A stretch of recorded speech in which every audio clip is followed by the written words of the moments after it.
Hello and welcome to our audience members joining us from across the globe. I'm Raymond Karam, the Chief Program and Development Officer here at AGSIW. We're truly pleased to be hosting this discussion today, looking at the trajectory of China-Gulf relations in 2024. And we have a wonderful panel of experts with us. I'll introduce them here very briefly and share a full link to their bios in the chat. First, I'd like to welcome back our good friend Jonathan Fulton. He is an assistant professor of political science at Zayed University in Abu Dhabi. His teaching and research interests focus on China's relations with the Gulf Arab monarchies, international relations of the Gulf, and international relations of East Asia. Also, a warm welcome to Mohammed Soliman, Director of the Strategic Technologies and Cybersecurity Program at the Middle East Institute and Manager of Middle East and North Africa at McLarty. At MEI, he leads a global team of scholars that explore the policy challenges associated with the intersection of technology, geopolitics, and business in the Middle East and emerging markets more globally. I'm also happy to welcome Chuchu Zhang, Associate Professor of International Relations in the School of International Relations and Public Affairs at Fudan University. She is also Deputy Director of the Center for Middle Eastern Studies at Fudan University. Her research focuses on Middle Eastern politics, Sino-Middle Eastern relations, and regional governance. Moderating the session today is my colleague Robert Mogielnicki, Senior Resident Scholar at AGSIW. He created and leads the Next Gen Gulf series, examining technology trends in Gulf Arab states and looking east, the China Gulf Initiative. And this panel today is part of that initiative. And with that, Robert, over to you. Great. Thank you very much, Raymond. Thank you to the speakers. There's a great lineup today that we have with us on Zoom, and thank you to everyone joining us virtually live and those who will choose to watch later. All of us Middle East observers have been consumed by the Israel-Hamas war and the situation in Gaza. And without taking our eyes off of those tragedies, many of us are now also looking at what's going on in the Red Sea with attacks and tensions there. It goes without saying that other regional developments have not been put on pause. They've not stopped, even if they're not our primary focus of attention at the moment. China-Gulf relations is one of those domains. It strikes me that after a flurry of activities in 2022, that was shaped largely by a number of high-profile summits and visits at the end of the year, that 2023 seemed very much like a building year, building bilateral diplomatic ties, building economic ties from a strong foundation, and also building out newer forms of collaboration in multilateral groupings and blocks of countries. 2024 is probably not going to be business as usual for Gulf-China ties. And I don't say this to suggest that there's going to be a radical paradigm shift in ties between China and its Gulf partners. But we are seeing new risks and opportunities emerging, both on the world stage and in the region. I'm going to lay out just a couple of these to set the stage for our conversation today. As I mentioned before, we have seen ongoing attacks and tensions in the Red Sea, and these are driving up costs for Chinese exporters. And there are also lingering concerns about China's economy. That does have an impact in the Gulf. But on the bright side, a number of Gulf states have either joined officially BRICS or seem to be headed in that direction, and we'll discuss that later on, which suggests potential for new forms of collaboration and economic cooperation. It's also unclear what the status of the China GCC FTA is. This has been a long-standing process of negotiations. But on the other hand, we have seen more recent investment decisions like SABIC's kind of final investment decision for a major petrochemical complex in China moving ahead. This is a project that has been in the works for several years and looks like it will actually materialize. After stiff U.S.-China competition and much talk, indeed ongoing conversations about the national security implications of China-Gulf technological cooperation, we did see a meeting between Biden and Xi, which has seemed to pave the way for an uneasy détente, at least opening various forums and pathways for communication. And finally, while we've heard hints at the end of last year, anyway, from Beijing that there was a willingness to engage and facilitate dialogue between Israelis and Palestinians, the events of early October have significantly raised the stakes of that form of engagement and delving deeply into that particular issue. And despite widespread global concern about an escalation of the crisis in Israel and Gaza, we have not yet seen an escalation spill over to the wider region.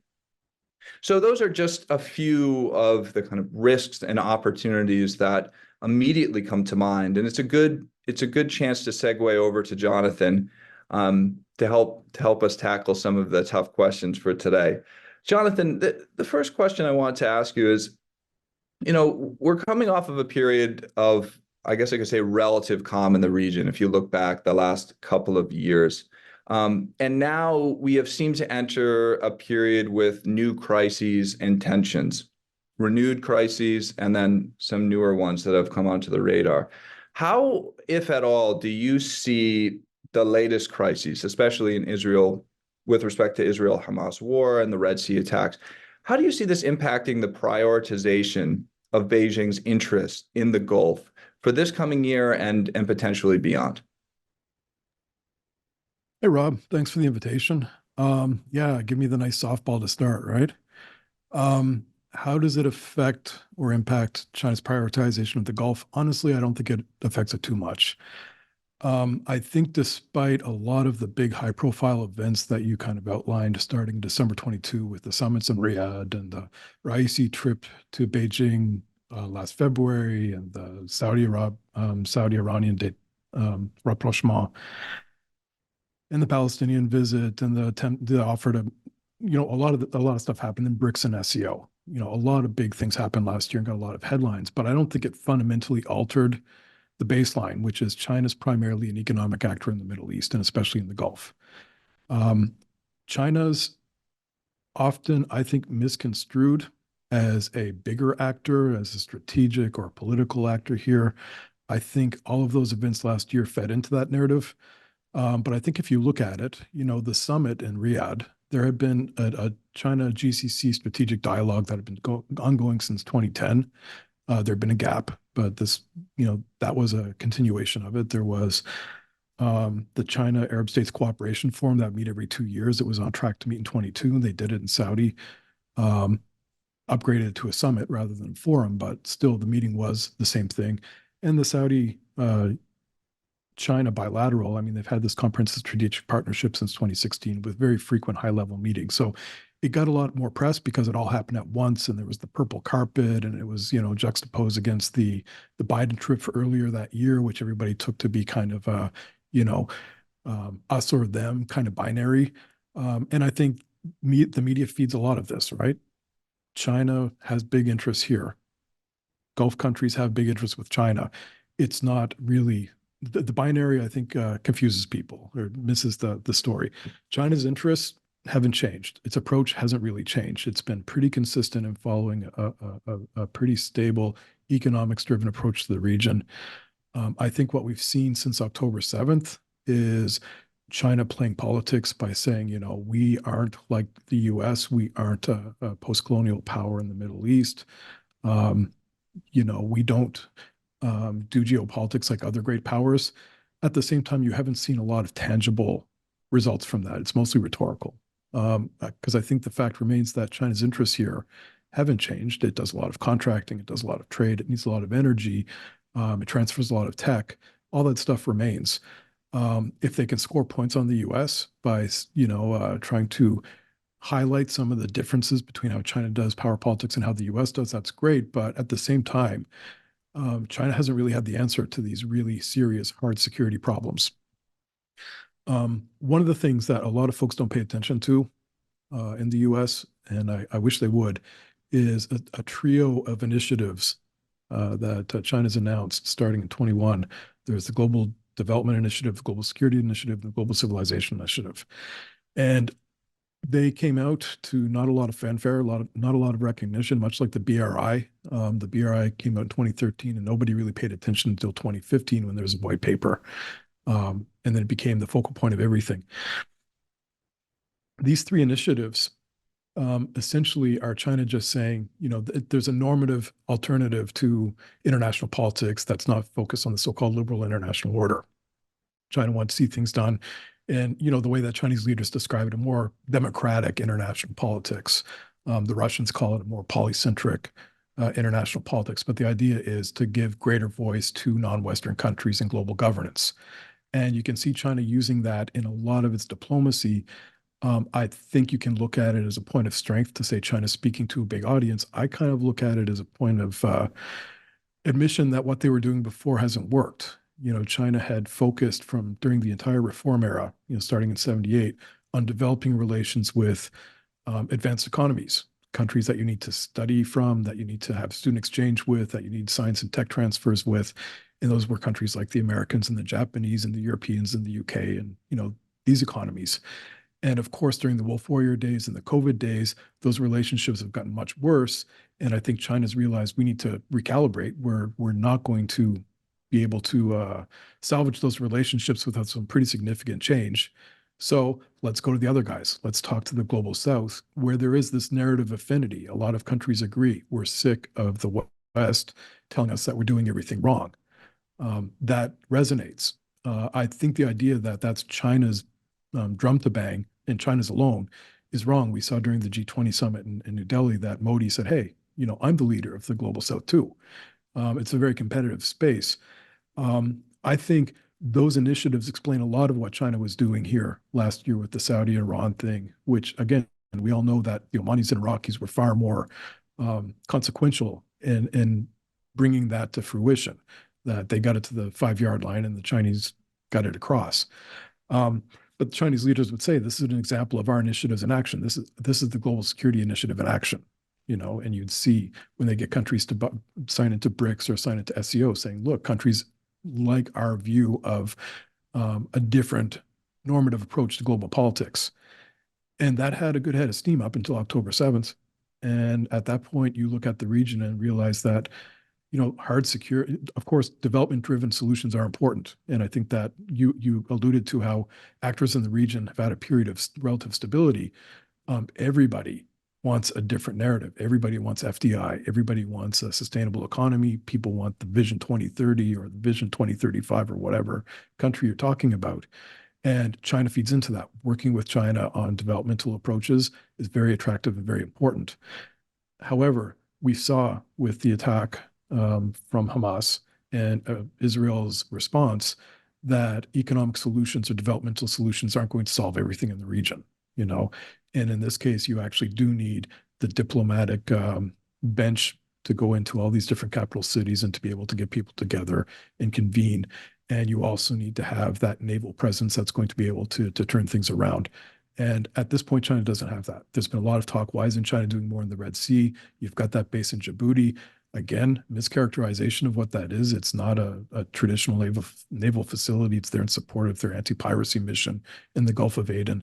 There's no connective tissue. There's no bases across the Indian Ocean region. So if China were to, follow this coalition and join in and something were to happen to one of its ships, it's not like there's bases between China and here that are going to be able to support them. So I think, to me, this just underscores the consistency of what China's doing and also how a lot of folks watching it are kind of placing whatever they want to see over it and saying, we see great power competition. We see China challenging the US. We see, power transition or order transition, and really just projecting their own biases on, what a more sober analysis would show is it's a pretty consistent long-term approach to the region.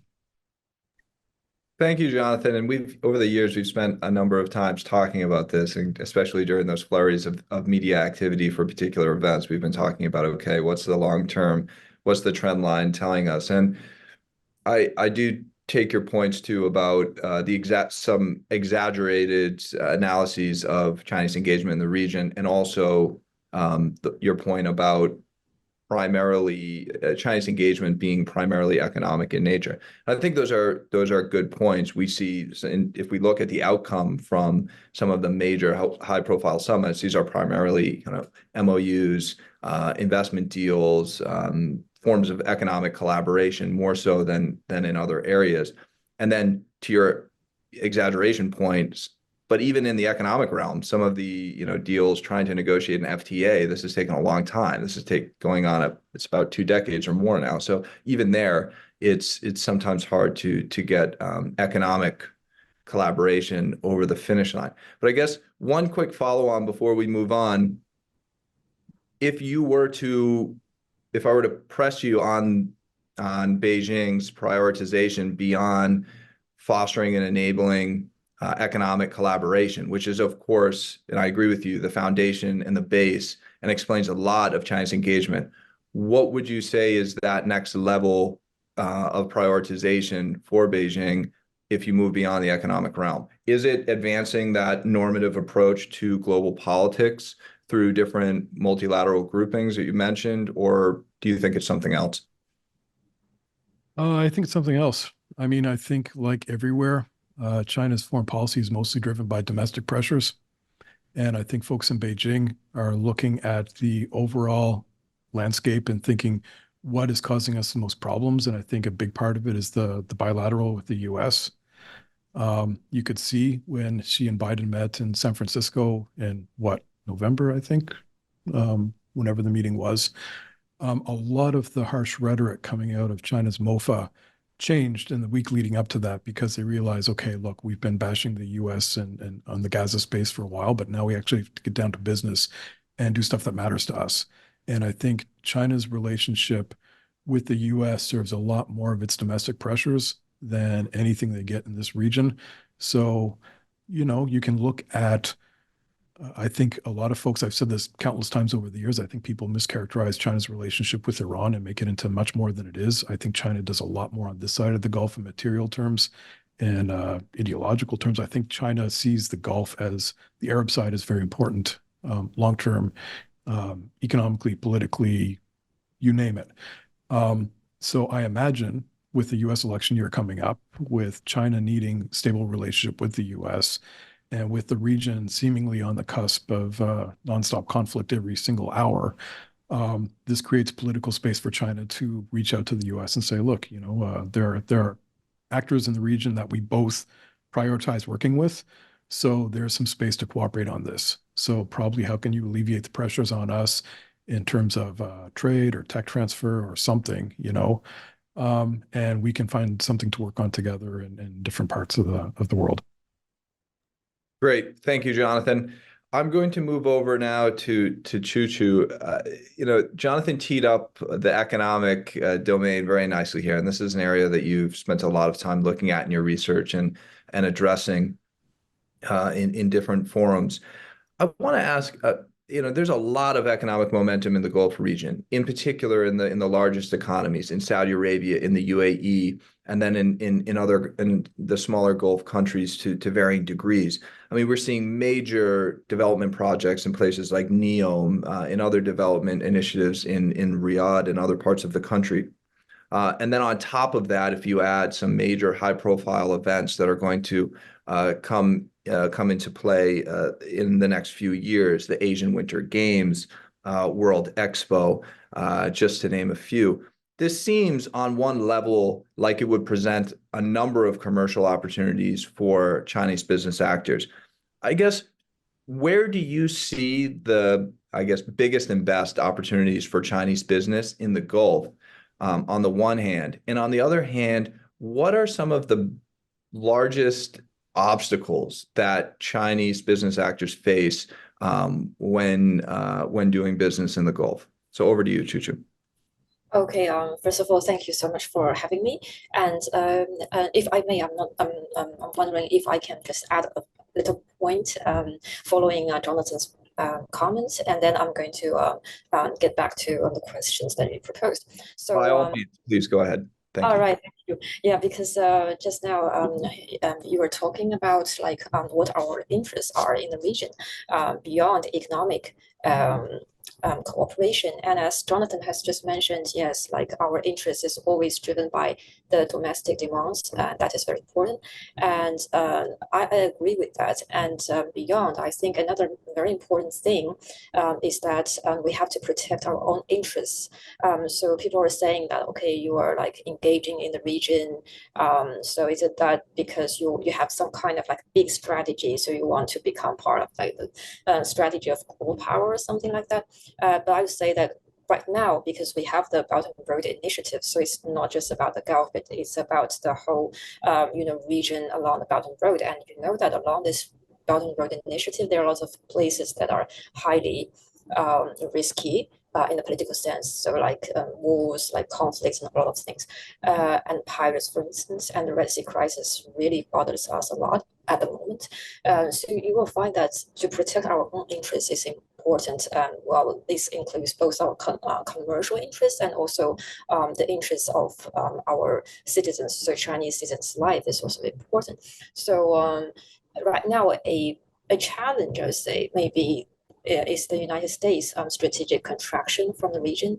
And in this sense, it's like the region may become even more unstable. So that is an important context why China has engaged more in the region.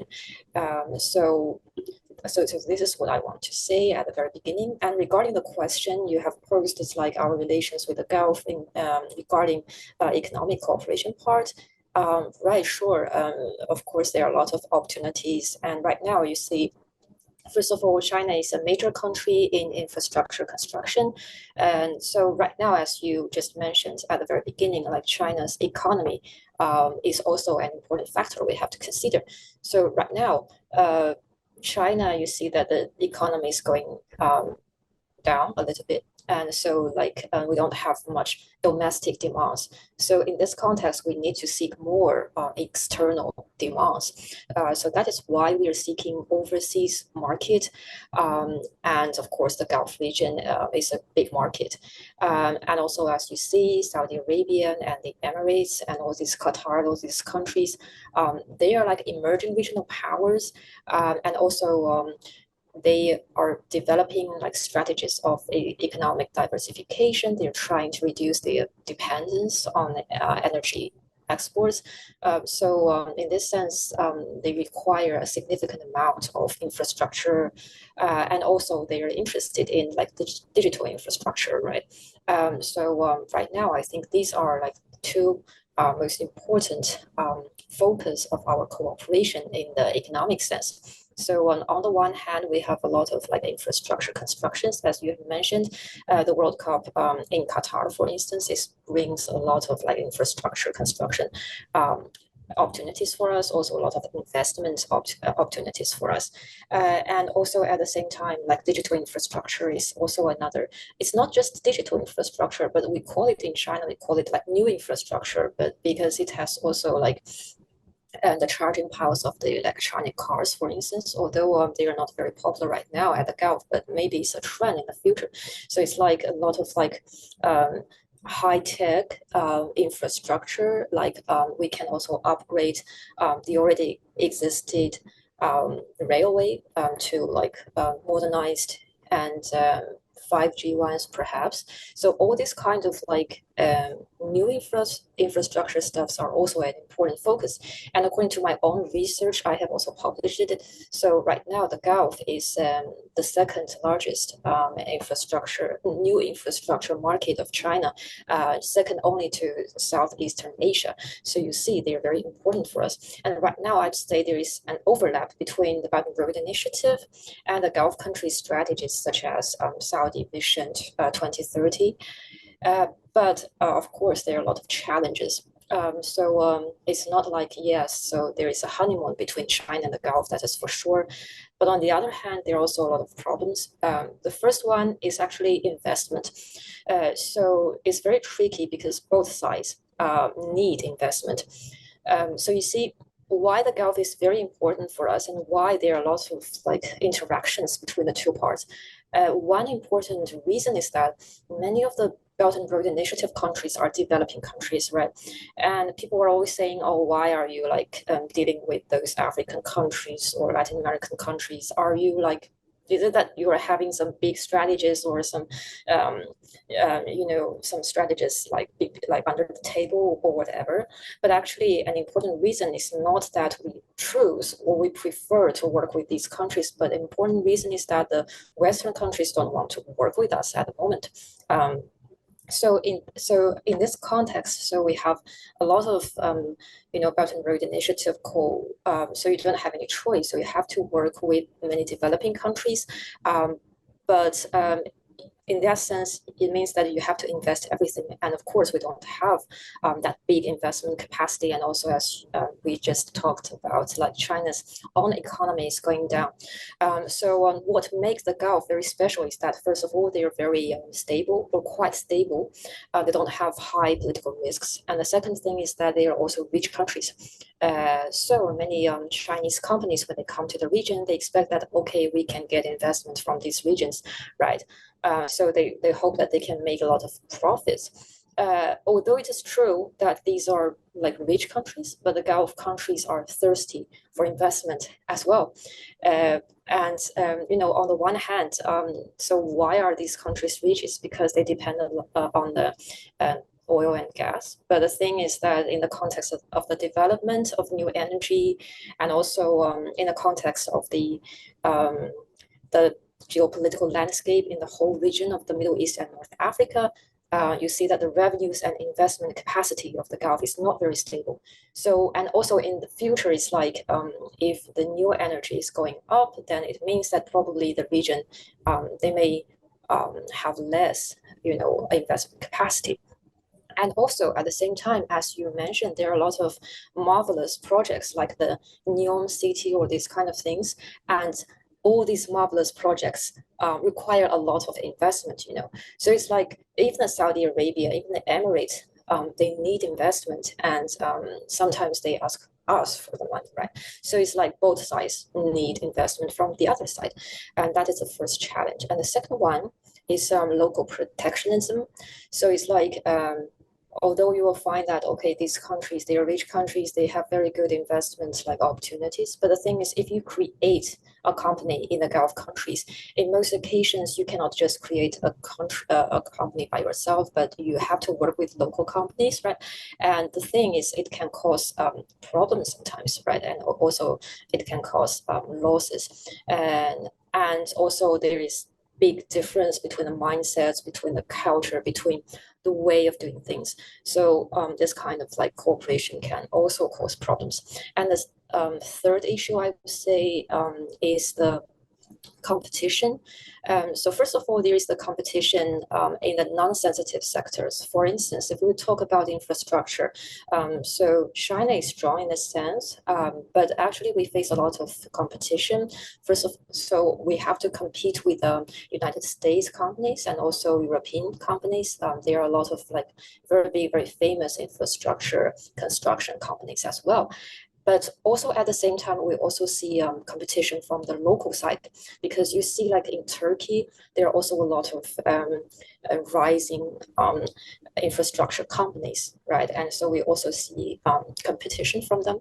And also there are also competition in the sensitive sectors, which can cause more problem, because as you mentioned, in the context of the big power competition between China and the United States, we already see a lot of problems. So for instance, in terms of like the 5G cooperation or the digital infrastructure ones, and many of the Gulf countries, they face the pressure from the United States.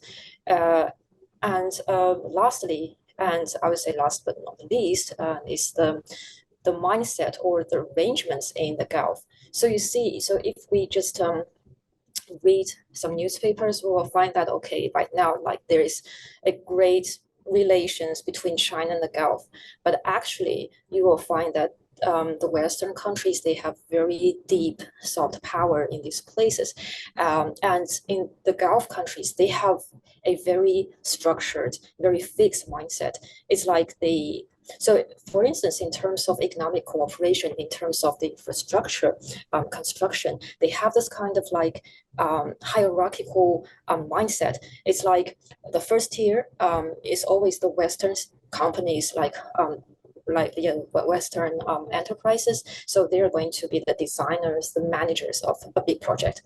And the second layer, the second tier is the Chinese companies, and they're going to do the construction part, okay? And then there is a third tier, and that is like Southeastern Asian countries or South Asian countries. They're going to be the laborers.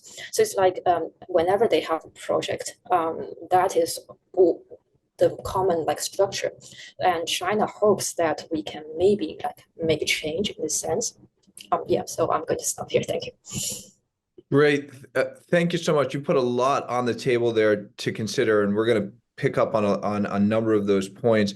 I like your term or the adjective marvelous to describe NEOM. I've heard NEOM described in many different ways. Marvelous is a first, and I like that. And also the point about new technology related cooperation, especially on electric vehicles. This is an area we know that the Saudis are investing very, very heavily in. And I think there'll probably be a lot of room for collaboration in the future. Over to Mohammed. I think there's again a really nice segue here from Chuchu's comments, especially on the technological realm, but also Jonathan's on picking up on this kind of U.S.-China competitive dimension, to what degree it's relevant, to what degree it's not. I'm going to give you a kind of two-part question here. I guess first, to the point that Jonathan mentioned, how do you, Mohammed, sitting in Washington half of your time, see the U.S.-China kind of relationship as having an impact? Where does it have an impact, if at any, on Gulf-China relations?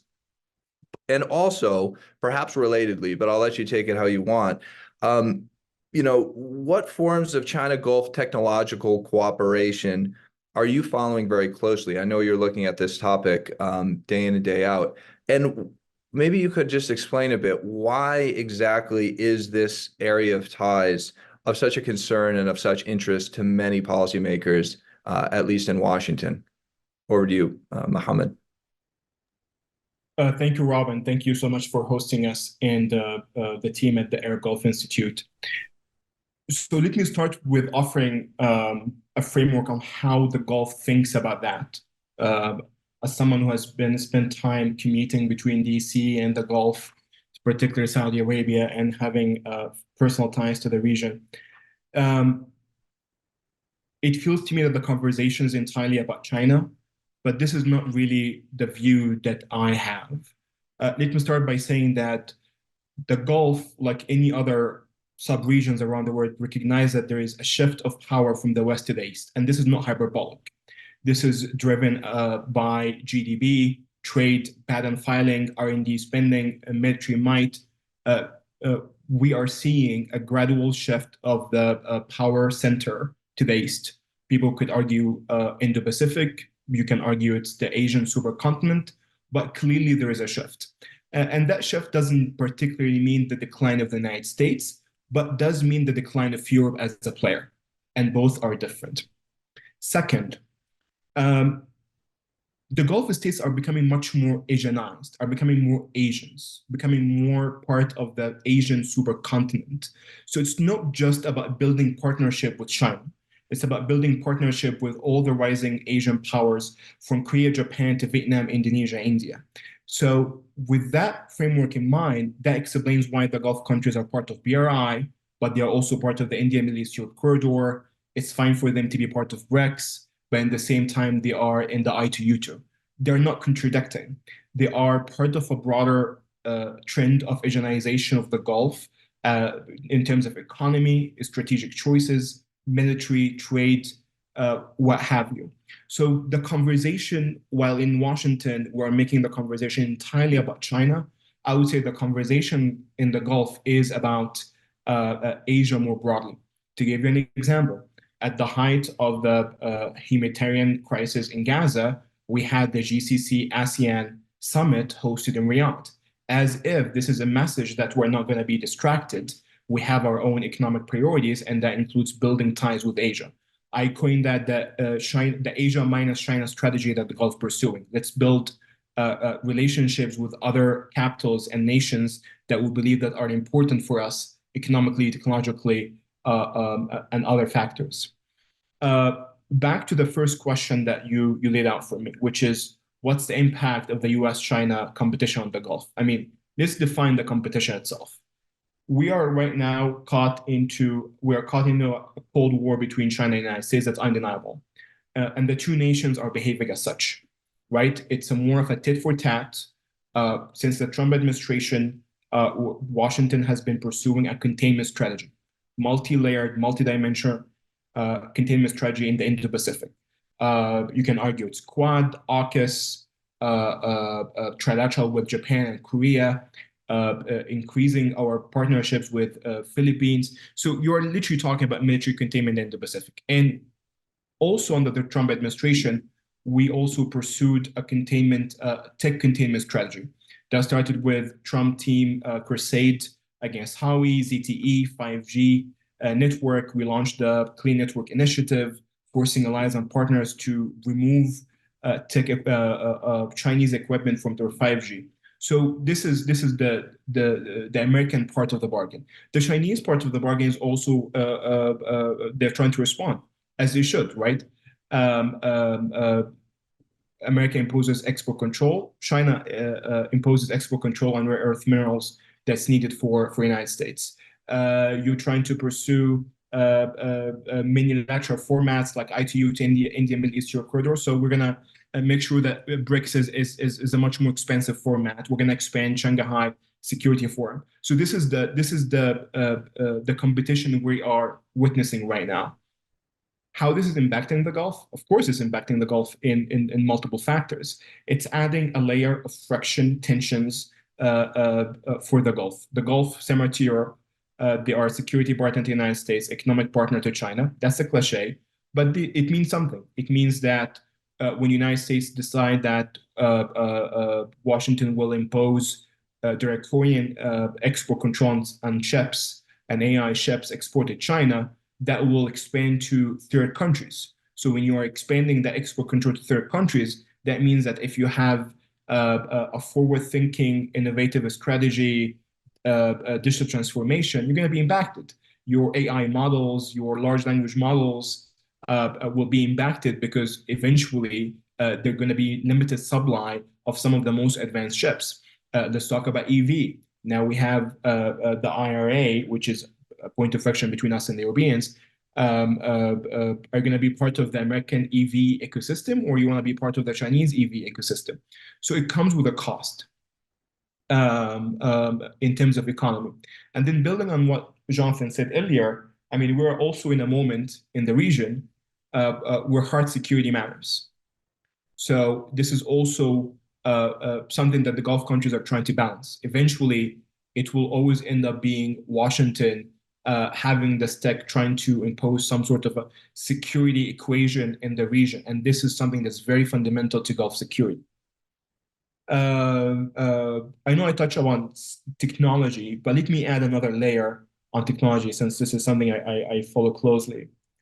One of the most interesting things that the Gulf countries have been doing is the way they conduct joint ventures. So one of the ways that they're trying to mitigate that sort of risk is building joint ventures with non-American, non-Chinese companies. So they eventually try to avoid that sort of IP tug of war, choose China, choose United States kind of situation. Will it work? We will see. It still requires some sort of measurement in 3 to 5 years. But I'm paying attention to the kind of deals that I see with Vietnam, Indonesia, India, and some of the industries that matter to Gulf security. And I'll stop here. Okay, great. Jonathan, Mohammed picked up on a couple of points that you touched on. Any responses to those, to his comments? Oh, well, let me see a response to it. I mean, I thought it was a really good overview. Um, there are a couple of points I quibble. I mean, one of the narratives I keep hearing, and you mentioned this, Mohammed, I get that it was much deeper than this point you made, but the idea that the US is the security actor and China's the economic partner. And I think it really, again, it's, these binaries really drive the way we talk about things here a lot. And we keep seeing this all in the media constantly. And it's true. Like I was looking at trade stats with my IR class this afternoon, and you do see China at the top of a lot of lists. It's not that the U.S. is nowhere, though. I mean, I know that trade has become a four-letter word for a lot of folks on both sides of the aisle in Washington, but the U.S. does do a lot of really important trade. And when you look at the volume, of course, the trade in goods drives a lot of what China does, and the trade in services drives a lot of the really important stuff for countries that are trying to, build knowledge-based economies and trying to train people and trying to bring in financial services and things. So it does balance out that sometimes the volume of trade in goods doesn't really address all the things that these countries need. The other part about the trade that I think is really interesting, and I've written about this a lot, and I'm glad to hear you, Mohammed, talking about Asianization, because it really gets to the Gulf a lot, is there's a lot of Asian actors with really important interests in the region. And, just again, going through the trade stats today with my class, you'll see that China's number one, but you'll see India, especially since signing that CEPA with the Emirates last year, trade's taken off, and trade's very important. The Indian economy is growing, and the Indian government under Modi has talked a lot more strategically about the Middle East in general, and the Gulf in particular, where they've got a tremendous expatriate population of folks that are doing really important high-level work. You'll find a lot of management, you'll find a lot of folks in finance who are from India. India is a very important actor here, and it kind of falls under this kind of great power competition. It just doesn't get addressed. Japan is often number 3 or 4 in most countries' trade. And, the Prime Minister Kishida visited the Gulf in August or September, I can't remember. But it was a very interesting trip. I'm sorry, Kishida was here in the summer, and the former FM was here following up. But typically when Japanese actors would come to the Gulf and talk about, the bilateral relationships, it typically had a buyer-seller dynamic. We want energy. On these 2 trips, what you saw were Japanese leaders saying, your countries are trying to, navigate this energy transition.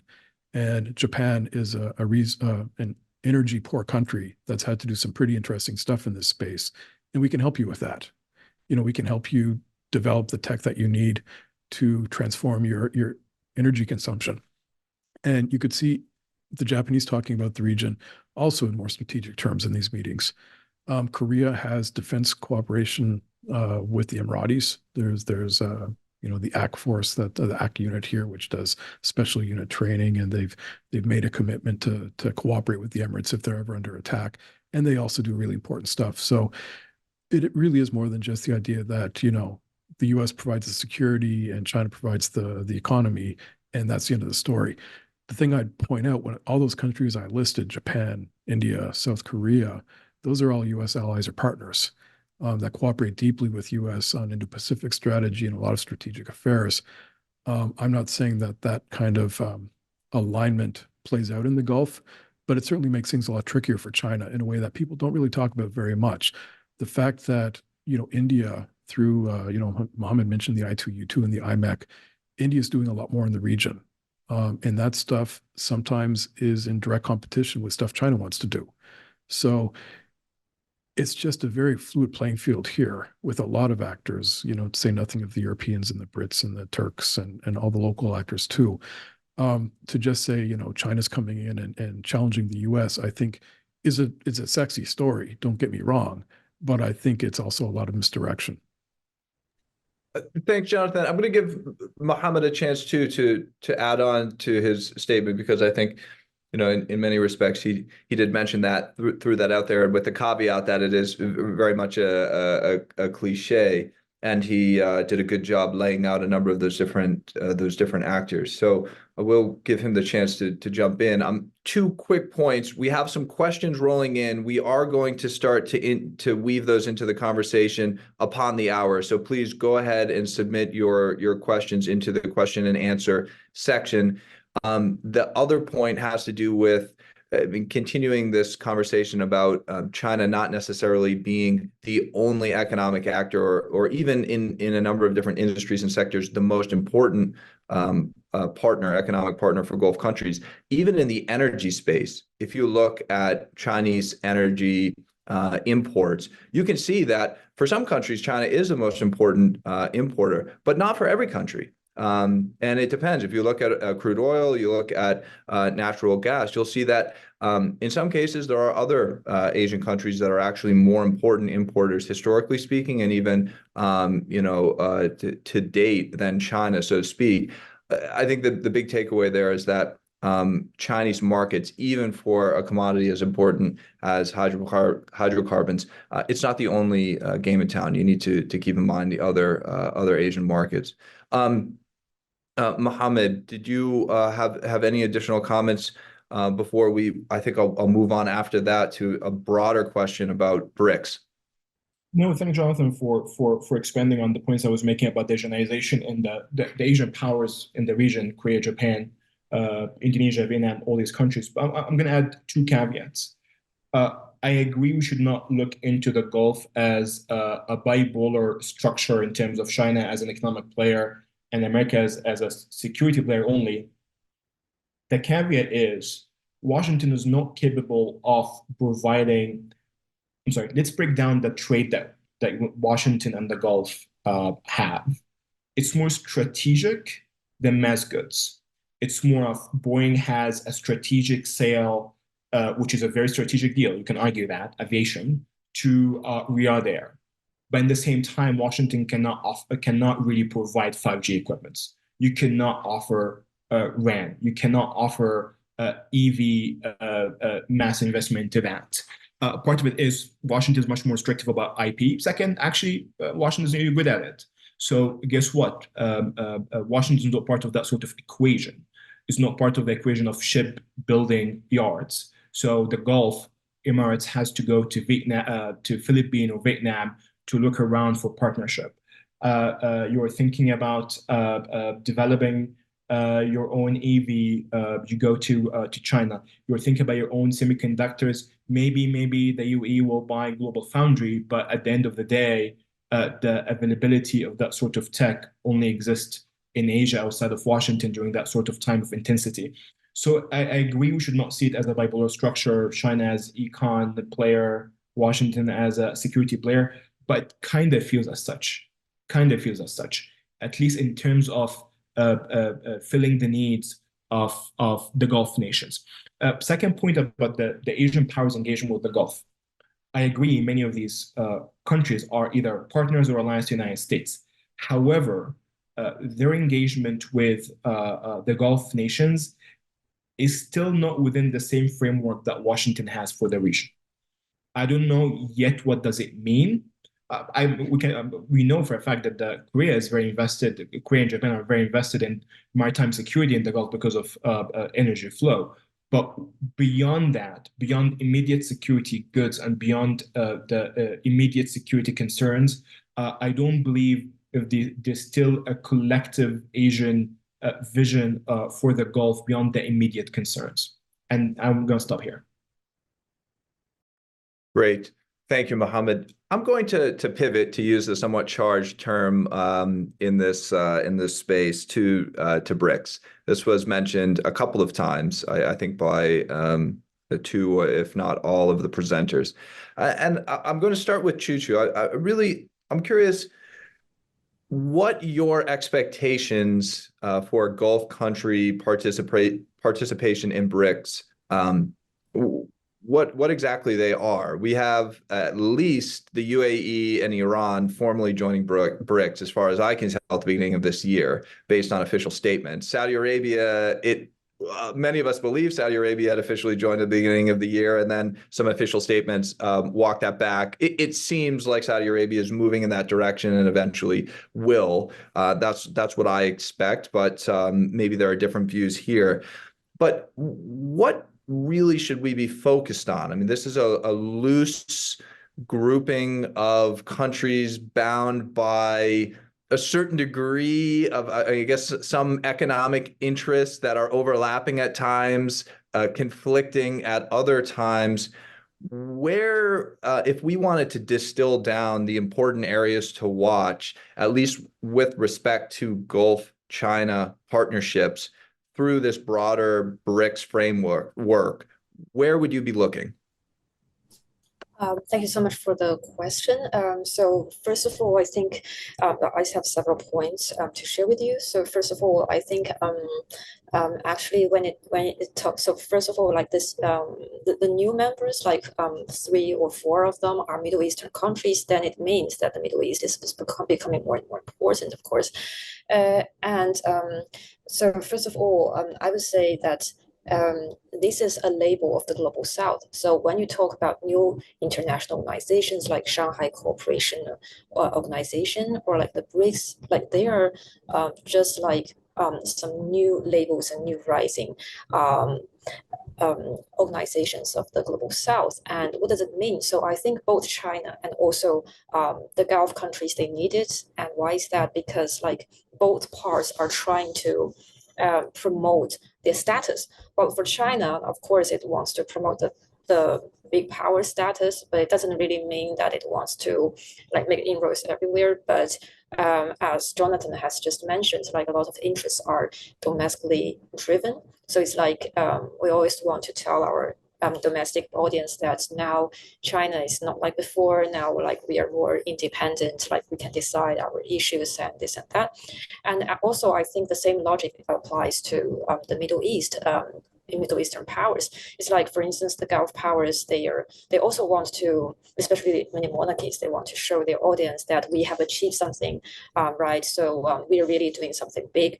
And so joining this kind of like BRICS, so for these countries, for the Gulf countries, I would say joining this kind of BRICS or SCO, they can just show the audience that you see, right now there is a club of the global south, and this is about a club of the rising powers. And if we are members of them, then it means that we are the rising powers, right? Rising developing powers. So they can use something to show to their domestic audience. And also on the other hand, for those Gulf countries, externally, they're trying to shape a new regional political landscape in the Middle East. Because I would say in the past, it's like in the Middle East, the most important regional powers used to be like Egypt or Iraq, but right now it's like the center is the Gulf, right? So they are trying, and also a very important and interesting part is that actually it's not just that the Gulf countries are looking east, but also they are looking to everywhere. They are also engaging in Africa, for instance, Latin America, for instance. So they really want to achieve something in the global south in general. And from the perspective of China, like a big power, or one of the leading powers, of course, not the only one in the global south. And when I think when we see that more countries are coming in, then it means that, okay, so the SCO and the BRICS, like they are really popular, right? It's like that. Right, and also another issue is that I think as the Chinese diplomats always say, so why don't we just diversify the voice and in a global stage? So it's like in the past, we hear a lot of voice from the global north, but the global south also has its voice, right? So for instance, even in the Palestine-Israel conflict, you see that this time a lot of global South powers, they are very active, and not only just the Muslim countries, but even the non-Muslim countries in Africa and Latin America, many of them, they also show their voice. So they are saying, okay, why don't we just promote this kind of platforms and promote this kind of voice? And it's not like that China is dominating it and the opposite. And actually, there are a lot of, like, for instance, disputes between China and India in this kind of like organizations. But it doesn't really matter. It's like we just want to diversify the voices. Thank you. Jonathan, is that how you see it? I think Chuchu made a really, excellent point about it's not just looking east, even though that is the name of our China Gulf Initiative, looking east. So, anyone who's looking closely at the Gulf, you're really missing something if you think that Gulf countries are only looking east. They're looking in a number of different directions, globally speaking. But how are you thinking about the BRICS and kind of in what seems like deeper and increasing forms of Gulf engagement in BRICS? There is a historical context here. It didn't emerge overnight. That's worth keeping in mind. And also, can you shed some light on the Saudi waffle, or at least the kind of messages we're getting? Or did they join? Didn't they join? Will they join? Curious to hear what you think about that particular Saudi engagement in BRICS, but also the kind of broader framework of BRICS and what it means for Gulf countries moving forward. So just in terms of looking elsewhere, I should have mentioned I'm really bad at promoting stuff, but I have a podcast, the China MENA podcast, that I host for the Atlantic Council. And a couple of episodes ago, Mohammed from Dubai was my guest. And he must have said Africa, I don't know, maybe like half a dozen to 10 times during the course of our 40-minute conversation, just talking about the stuff that the Emirates are trying to do in the Horn or in East Africa. And, not to be all Tom Friedman about it, but just looking, I've lived in Abu Dhabi since 2006. And when I came here, all the taxi drivers were from Peshawar. Now they're all from Uganda. You'll find a lot of folks from Eastern Africa who are coming here, starting with jobs like drivers, security, low-paying jobs to get their foot in the door. And you're then seeing them moving into, places where their degrees are, tech, things like this. So there's definitely a lot going on in both directions between the Gulf countries, especially the UAE and Africa. And it's really fun to watch because it really is, just such a dynamic atmosphere here. BRICS, I've always been pretty much a skeptic. When we talk about the BRICS and the SCO, I tend to couple them because, at least for here in the Gulf, we've seen them both kind of playing bigger roles here around the same time. BRICS, we've got a guy at Goldman Sachs who comes up with an acronym and suddenly it becomes a thing. And what connects them? Well, there are 4 countries that were projected to be economic giants, but what's the normative, the ideological interest similarities between the countries? When you've got India and China playing a major role, and these 2 countries are at odds with each other all the time, what does this thing do? Now, I get the idea, and Chuchu, I think, made a lot of good points about kind of alternative frameworks from a non-Western way of doing things. And I think that explains why Gulf countries look at BRICS as important to get in on this level, right? That if there is a shift, if things really are moving, then it would be a good idea to get in there and have some kind of influence, at a relatively early stage. And again, a lot of countries here, you see the trade and the investment and the people-to-people connections and the labor flows and all this stuff with India, with China. That makes it pretty important. Russia, because of OPEC Plus, you would see why countries want to work closely with Russia on multilateral level as well as a bilateral. So I get it. I can kind of see the point of BRICS there. I think what to me has been more interesting, just from kind of more of an international relations theory guy aspect, is looking at the SCO, because this is an organization that actually was developed by these countries with an agenda, right? Let's cooperate on these so-called 3 evils of extremism and splitism and terrorism, and having this focus and on a border demarcation gave the SCO a pretty interesting raison d'etre that saw some pretty useful, tangible outcomes in its early days. And I thought it was a really interesting multilateral organization, showing that China had just a vision towards contributing these things, these international organizations that traditionally come from the West. the expansion of it in the past couple of years, I think, has really diluted the power of it, the usefulness of it. So when you bring into a security organization, India and Pakistan together, security community is meant to have the reasonable expectation of the non-use of violence to settle disputes. And then you bring in two countries that are at, each other's throats all the time. And the India-China relationship also being very difficult. And then you bring in Iran, as a full member. And Iran's lobbing missiles into Pakistan.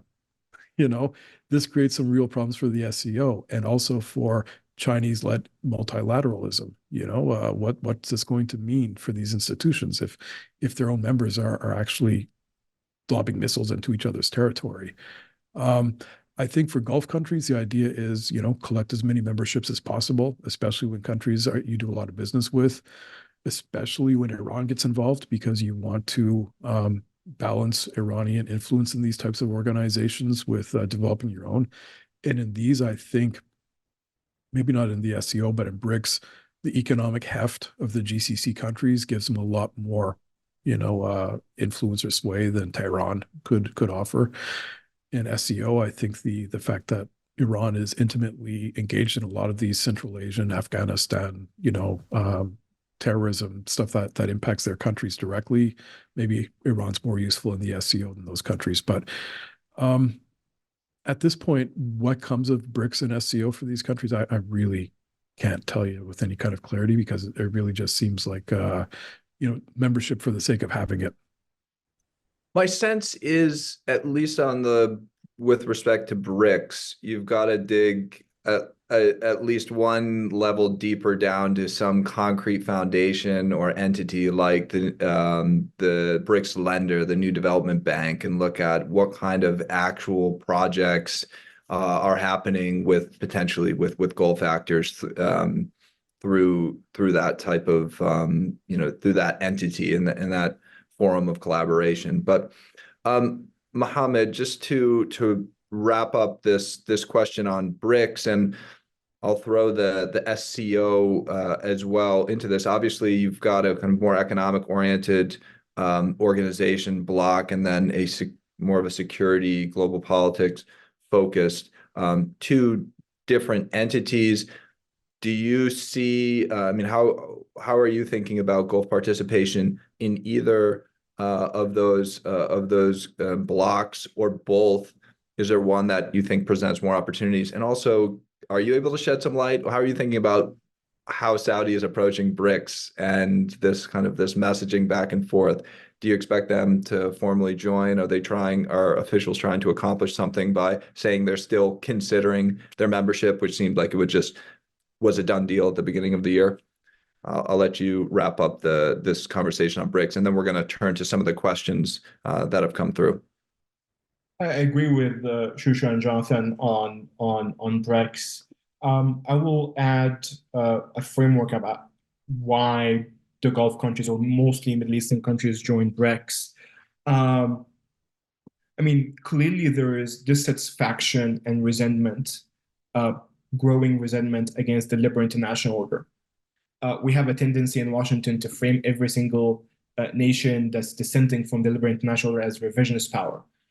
Clearly right now we're seeing signs of dissatisfaction, signs of liberal international order being just associated with Washington and Brussels, and not even able to reflect the interest of other sub-regions and powers. And this is very also dominant in the Gulf, especially Gulf is in that sort of middle space. Second, so joining BRICS makes sense from that standpoint. But second, it's a minilateral format, so why not? A minilateral format is becoming the new norm. AUKUS, Quad, ITU2, IMEC, Australia, India, France, UAE, India. So these sort of formats are becoming increasingly normalized in the international space as a reflection of what countries perceive as I'm not going to call it failure of global governance, but clearly what many would say that global governance is not able to deliver on many of the issues of concern. Three, in the case of the Gulf, Egypt, and to some extent, joining BRICS is a political message to Washington that we joined IMEC, we joined I2U2, we have the Najaf Forum with the Israelis, we are talking about Saudi-Israeli normalization. So we're joining BRICS because, I mean, we will do that. We're trying to tell our two strategic partners, China and the United States, we're not trying to choose one over the other. So I think there's a political messaging on that. But in a material sense, what BRICS will deliver, I'm not sure. I don't really think that BRICS has muscle. I mean, you hear all this kind of talk about dollarization and the dollar is the currency of the past. I still do not really see that yet. I don't think BRICS is capable of doing that yet. I also reiterate the point that Jonathan made. It's an organization that's full of contradiction. I mean, you can argue that IMEC and I2U2 has a little bit of cohesion to some extent, but BRICS, when you have India and China, and there's a bit of clashes over the line of actual control, or you have Pakistan, Iran, or you have Egypt, Ethiopia, I mean, goodness gracious, this is a fascinating group in terms of geopolitical contradictions. So I don't really believe that there's a path forward for BRICS in terms of manifesting itself in a material sense. But I think the political message itself, the mid-narrative itself, the message it gives about the liberal international order is basically the whole point of it. To your second part about the Saudis, I mean, I think the framework I laid out for the Gulf and Egypt also applies to Saudi. It's just basically the same rationale for BRICS, especially that Saudis are in an interesting position than the rest of the Middle Eastern countries because of the how their normalization negotiations with Israel under the Biden administration framework is becoming a vocal point in regional geopolitics in terms of Gaza, political horizon for Palestinians. So I think this is the only reason, or the only reason that comes to my mind, why there is a bit of not clear determination about Saudi and BRICS yet. And you can also say that even being in that gray area itself is a strategic asset for the Saudi at the moment. And I'll stop here. Thank you. Okay, great. I'm going to move to some of the questions, and I'll try to, if there's a question that seems to be directed toward a particular participant or maybe best suited for the participant, just for the sake of time, I'll designate one speaker, but feel free to raise your hand or just to jump in if you'd like to add something on. I think the first question might be best for Chuchu. It's a question about the availability of data on GCC investments in China, and is there any sense that GCC investments are primarily state or private sector led? I mean, I mentioned in the beginning, the big news recently was SABIC, which is obviously a kind of government-related entity investing a few $1 billion as part of a joint venture in China. There's been talk by a number of sovereign wealth fund officials about diversifying the kind of geographic spread of investments and by including more kind of Chinese assets in their investment portfolios. But again, sovereign wealth funds, their balance sheets are not necessarily the most transparent. So Chuchu, do you have a sense of these trends, maybe where this data might be accessed and whether the source is primarily kind of state or private sector driven? Yeah, okay. Right, thank you so much. So first of all, regarding the data, so I think, yes, I have also read some of the data saying that China is said to receive like 1 to 2 trillion US dollars investment from the Middle East, right? So by 2030, and so basically like if it's true, then it's like we are going to receive a lot, but we are going to see how it works. And regarding the, I don't think I have the very concrete data for that, but maybe you can find some of the data online, but I don't have it at my hand. And regarding if it's like the state-owned companies or like the private companies, it's very interesting because in the past, it's like our cooperation, economic cooperation with the Gulf, for instance, under the Belt and Road Initiative. So initially, the focus was the traditional infrastructure construction. So for instance, there is the roads, the highways or the railways, or like build houses for them. And regarding this kind of things, first of all, it needs a lot of like investment. Also, it's very intensive work, so you need to bring a lot of laborers to the country, and also you need very concrete and high tech. So all these things is very hard. So in China, usually we use the state-owned companies to do it, and there are hundreds of them, and they're everywhere in the Middle East, right? So that is how it works in the past. But right now, it's like these kind of things still exist, and they have a lot of cooperations. But at the same time, right now, like the new focus is the new infrastructure or high-tech digital infrastructure, like big data center, for instance, like artificial intelligence, or also like 5G. So all these kind of like new infrastructure products, many of them are actually promoted by private companies, and actually the Chinese government is promoting that. And so, Chuchu, if sorry to interrupt, if I could just quickly reframe the question, just in the sense of inbound Gulf investments in China. I mean, to the degree that because I think the question was interested in the other direction, in the sense of Gulf investments in China, to the degree that you are observing them or tracking them. Are we seeing a kind of heavier focus on the government side or private sector firms, and how are those partnerships manifesting within China? All right, I'm sorry for that. There's a misunderstanding. Yeah, regarding the GCC investment in China. So first of all, China is trying to attract it, of course, because right now we need to diversify our investment. And there are a lot of like industrial parks, for instance, and we are attracting them. And also, it's very hard to say. So yes, like industrial parks, many of them are state-owned, of course, and also they are like, but also like high tech is actually two ways. So for instance, we have high tech investment in the Gulf, but actually in return they are also interested in this kind of like sectors, and they invest a lot. And another important issue is that regarding the electronic cars, so the electric cars are not very popular in the Gulf countries because they have very cheap energy. They don't have the motivation to really develop this kind of things. But in China, that actually without support from these GCC countries, then we can't really keep, investing and investing in our electric cars. So actually it also helps a lot.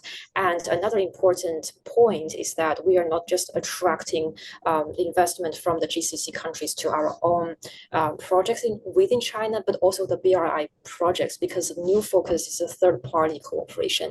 And you see that because in the past, like since we have so many investments and the investment capacity is limited, so we are trying to find other cooperators to just co-invest with us in a lot of BRI projects. And for instance, it already happened a lot, and the Gulf countries are an important third-party cooperator, especially in Pakistan, for instance, in a Gwadar port, for instance. Great. Yes, Jonathan. Yeah, so in terms of data, I haven't seen anything reliable. Anecdotally, I've done a lot of events here in Abu Dhabi, especially last fall, where groups from China were coming, trying to drum up investment from the Gulf into the real estate sector, for example, is one that seems to be looking for a lot of investment from the Gulf. But I have no idea how successful that's been from talking to people who are involved in some of these decisions. I get the sense that they feel they don't really understand how things work in China to the degree that they understand places where they've traditionally been more active, especially the West. And that makes people a little more reticent to go in too deeply.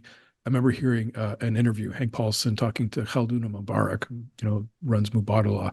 And Paulson was saying, I expect that you guys are really deep into China. And Mubarak's response was, actually, we just don't really have enough data on how that environment works. And I think they're very conscious, very risk averse in where the money goes, especially in this environment. So I don't think that we've really seen as much as what you would expect, given the way people talk about the flows between China and the Gulf. Yeah, I've heard similar statements about an intention to diversify global investments beyond some of the traditional sovereign wealth fund investment approaches and where we see concentrations of investments, to include Asian assets, in particular Chinese assets. But the actual follow through there has been a lot less than the rhetoric. Next question, I'm going to direct first to Mohammed, but I will give the chance to both Jonathan and Chuchu to very briefly, if we can, because we have a few more questions to get through, to comment on. We had a question about, do any of you foresee China playing a role in the future of the Israeli-Palestinian conflict? Well, his second part is, or will the U.S. prevent that from happening? But let's maybe just focus on the first part of the question. Is there any role for Beijing here in this issue and the conflict from October onward that got incredibly more complicated? I know this is a big topic. I'm asking you to be brief. That's very hard to do. But over to you, Mohammed.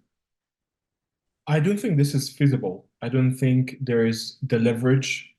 I don't believe that there is the willingness among the involved parties. I still believe if there is a path forward for a political horizon for Palestinians, it will include a major role by Washington. This is the one actor I still believe is the most dominant into the Palestinian-Israeli conflict. Hard for me even to imagine a role for other non-Western powers to even be part of that sort of framework. And the only conversation in town we're seeing as an evidence for my argument is how Washington, Riyadh, and Brussels and other Arab countries are thinking about Saudi-Israel normalization as the carrot towards some sort of a concrete steps towards a Palestinian state. So to cut it short, I don't really see or envision a Chinese role here. Jonathan or Chuchu, any additional comments on that front? Yeah, I'll jump in for a second. I mean, to play any kind of a role in this conflict, first of all, the end of the question, will the U.S. prevent that from happening? I get the cynicism because obviously the U.S. is seen as, well, whatever. It's not really covered itself in glory over the past few months on this issue, but the U.S. doesn't have to do anything to convince the Israelis to not work with China on this, because China has gone out of its way to throw Israel under the bus, since it happened, since the attack happened. I think China made a pretty calculated decision that obviously Israelis are going to always side with the Americans no matter what. So there's no space there for China to have a very positive role with Israel. So in that case, use Israel as a way to get more support from a large bloc of Arab countries. I also think on this issue, in countries like in the US or in many European capitals or Canada or wherever, where you have large Jewish populations and large Arab populations, the Israel-Palestine question really drives foreign policy questions in those countries. In democracies, it's very important because you can't avoid this. You don't have a huge Jewish population in China or a huge Arab population. It's not a domestic issue that resonates with Chinese people in the same visceral way. And because of that, it becomes, I think, a pure geopolitical issue that China can use or not use. And at the beginning of the war in Gaza, China used it to differentiate itself from the U.S. and say, we would never do this to the Palestinians the way America has. And I think because of that, it's really limited what role Israel's willing to let China engage on the issue, because they don't see it as an honest broker. Thank you, Jonathan. I'm going to add another question onto the table for Chuchu, because there was a direct question to you as well, and I'll let you kind of pick up both of these balls as you see fit. The other question is, what is the opinion of the Chinese government with respect to what's happening in the Bab el-Mandeb and the Red Sea? specifically with, I would imagine, the most recent and ongoing attacks and the implications that has for regional tensions, maritime commerce, shipping, and the like. So over to you, Chuchu. Oh, okay, thank you.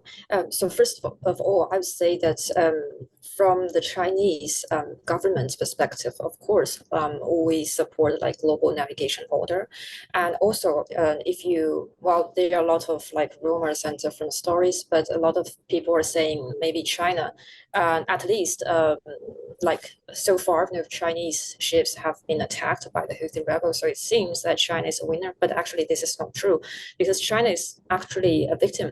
Because if you talk about, the trade, the disruption of the trade, so basically the trade is from Asia to Europe. And also, like this trade is an important, it's an important route for the Belt and Road Initiative. So, if the whole trade route is disrupted, then basically it means that there is a rise of the transportation price of the transportation of our containers, for instance. So right now, if you ask people like the commercial people in Shanghai, for instance, and they are really worried because it's like they are going to spend more, even 2/4 or 3/4 of the price to transport their stuffs, and that means that their products are going to lose their attraction. So it's a big problem for us, and also we feel the inflation already. So we don't want it, of course. So that is the first issue. But regarding the Houthis, it's a little bit hard because they are using the slogan of anti-Israel. And they are saying that, okay, they are using this kind of like moral ethical slogan saying that because Israelis are making this humanitarian crisis, we are doing this. Well, this may not be true. Maybe they just want their own interests, and you see that there are very few interactions between Hamas and Houthis. But when they are saying it, it's very hard for China just to stand out and saying, okay, we are against Houthi or whatever. So it's very hard to really make your position, especially when China wants to keep a balance between its relations with different parts in the region, right? And there is a second issue. So a lot of people are saying that there is a link between China and Houthi because like we both have some relations with Iran, but actually this is, so from my own understanding, I don't think this is true. And also I want to respond to the question you have just raised about Palestine, Israel, because one important point, well, of course, I agree with both Mohammed and Jonathan, but just one more point is that China is very careful to deal with those non-state actors in the region. And it's not just about the region, but it's about the whole world because it's a kind of like a principle of China's diplomacy because it always thinks that, okay, if we deal with the non-state actors or the non-state political parties, for instance, with the other countries, then it means that in return, like the outside powers, they can also deal with our non-state actors, which is very dangerous. And you see that this can cause a very high risk for our regime. So that is why China does not have very strong relations to like the Houthi groups or like Hezbollah or this kind of things. And that is what makes things even difficult for us to mediate Palestine and Israel, because actually it's not Palestine and Israel. You see there is Hamas and Israel that they are fighting with each other, right? So if you see that there is going to be a talk, then a talk between whom and whom, that is the first question, right?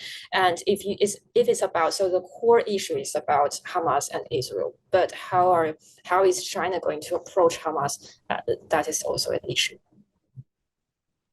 Thank you very much. I'm going to move to another question. We briefly touched on this throughout the course of our conversation in discussing Pakistan, for example, but I'm also going to add an Iran angle to this as well. I think this applies to everyone. I will try to go around the virtual room and get hopefully some concise, relatively short insights, and that might bring us to just about the end. We may be able to squeak in one more question.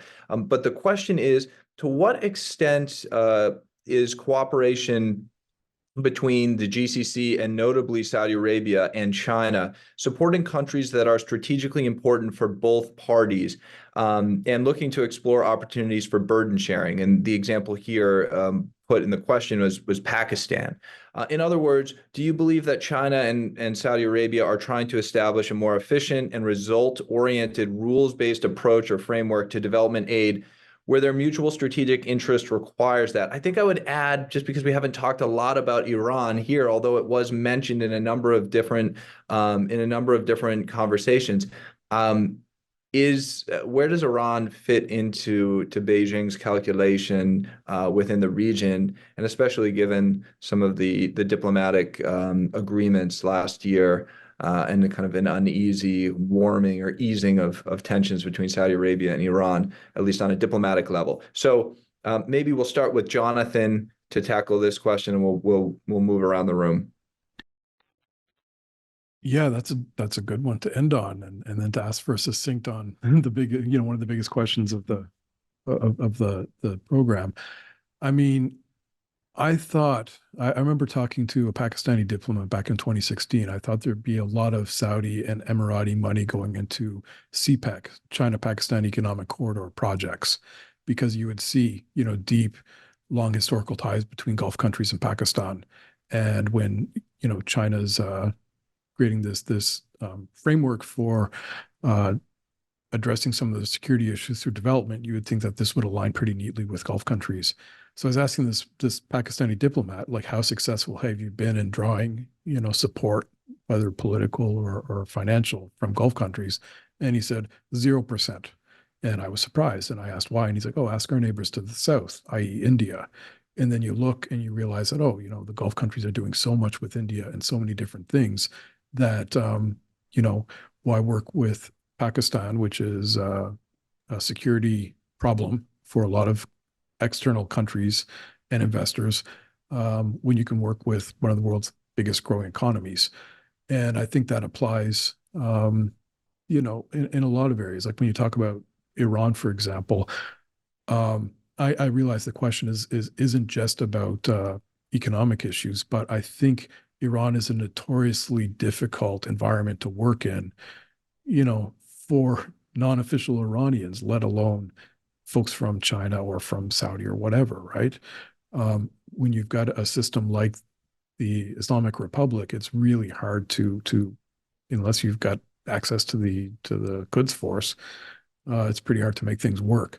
So I kind of am skeptical that you're going to see a lot of coordination when you're talking about those two countries, just because, CPEC was meant to be the shining example of the BRI, right? CPEC, the China-Pakistan Economic Corridor, was going to be example A of how this can work. And it was really important for China because of the shared border and because of Uyghurs moving back and forth across into Pakistan or China and Islamic terrorism and all sorts of issues.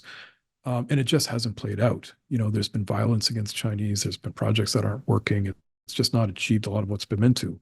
So I think looking back, probably Gulf countries would say, yeah, we're glad we didn't jump in because it hasn't really paid off the way it was promised. Thanks. I mean, with Iran, you've got legitimate international constraints too from sanctions as well, which complicate things even further. Mohammed, do you want to pick up on this thread? Yeah, quickly, I'm going to add caveats as usual.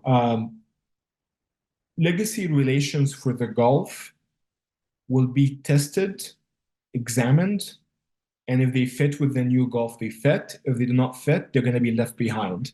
So what does it mean? It means if Lebanon, Pakistan do not fit with the current discourse of the Gulf strategically, economically, you may not really find the Gulf being invested as they used to be in Pakistan. Pakistan is a prime example of a legacy relationship in favor of working with Modi's India strategically, economically, even militarily with the Indian Navy in the Red Sea right now. So this is number one. This is not only just about Pakistan. It's about Lebanon, to some extent Egypt. Legacy relations will always be tested and examined. That's the bottom line. Second point you said, which is the idea or the concept of burden sharing between two countries in a third country. This is way advanced. I think beyond beyond Washington, NATO dynamics, very hard for me to see that yet, even in the near future. Let me use an example. Just to bring Quad to work together on Sri Lanka, which is a very small country in the Indian Ocean that's struggling. It was enormous effort on the United States just to bring Quad, to get Quad to work outside of its own mandate on the stuff that are very soft. I mean, they're not really doing anything security-wise in Sri Lanka. They're just trying to discuss debt and political stability in Sri Lanka. So even with the United States outside of NATO, these discussions, in my viewpoint, are still premature. Very hard for me to imagine two countries, Saudi, China, UAE, Egypt, Russia, working in a third country of interest. A lot of contradicting interest, a lot of contradictions, a lot of dynamics. On top of that, actually, lack of a framework for how to make this work. That's my view. Great. And we are coming up to the end of our time, but I do want to give Chuchu the last word. So please take your time with the last comment here and how you view these, I mean, we could call them triangular relations or nascent kind of triangular relations of China, Gulf country, and a third particular party, be it Pakistan or Iran. Curious to get your final and parting thoughts to wrap up this webinar.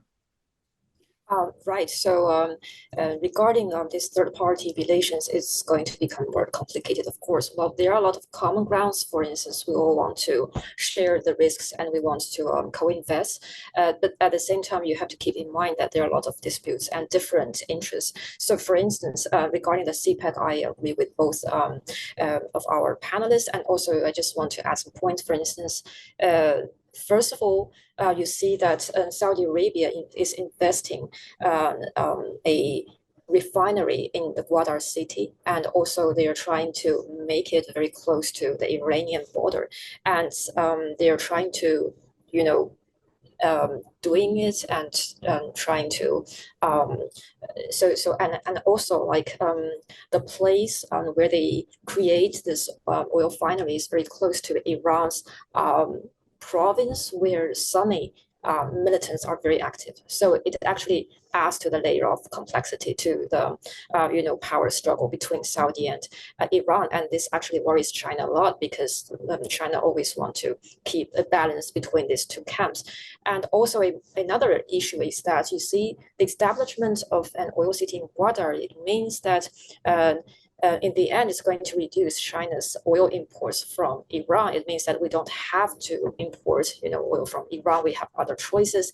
Then it can also, change the landscape a little bit. So you see that Saudi has its own interest. And regarding like the aid, I say that right now there is no such, a mechanism of like. And also there's no like really strategic understanding. And I think like each side is just doing their own assistance. And there's an important part because they have different interests. For instance, when Saudi Arabia or the other Gulf countries, when they're making this assistance, there is always a religious layer. And China is trying to avoid that because Saudi Arabia is always saying, okay, we are going to give our aid to some Muslim countries because of Islam, for instance. And even if China is also targeting these countries, they never use this kind of religious terms, and they're very careful with it to try to avoid it. So that is also an important difference. Okay, great. I mean, we've pushed the boundaries of our allotted time here, so thank you all for staying a couple of minutes, and those attendees who were willing to stay with us as well. Apologies for a couple of attendees who did not get their questions answered. Hopefully, we can answer those in some other format or in a future webinar. Once again, Mohammed, Chuchu, Jonathan, it's always a pleasure. Thank you so much for joining, and look forward to the next discussion.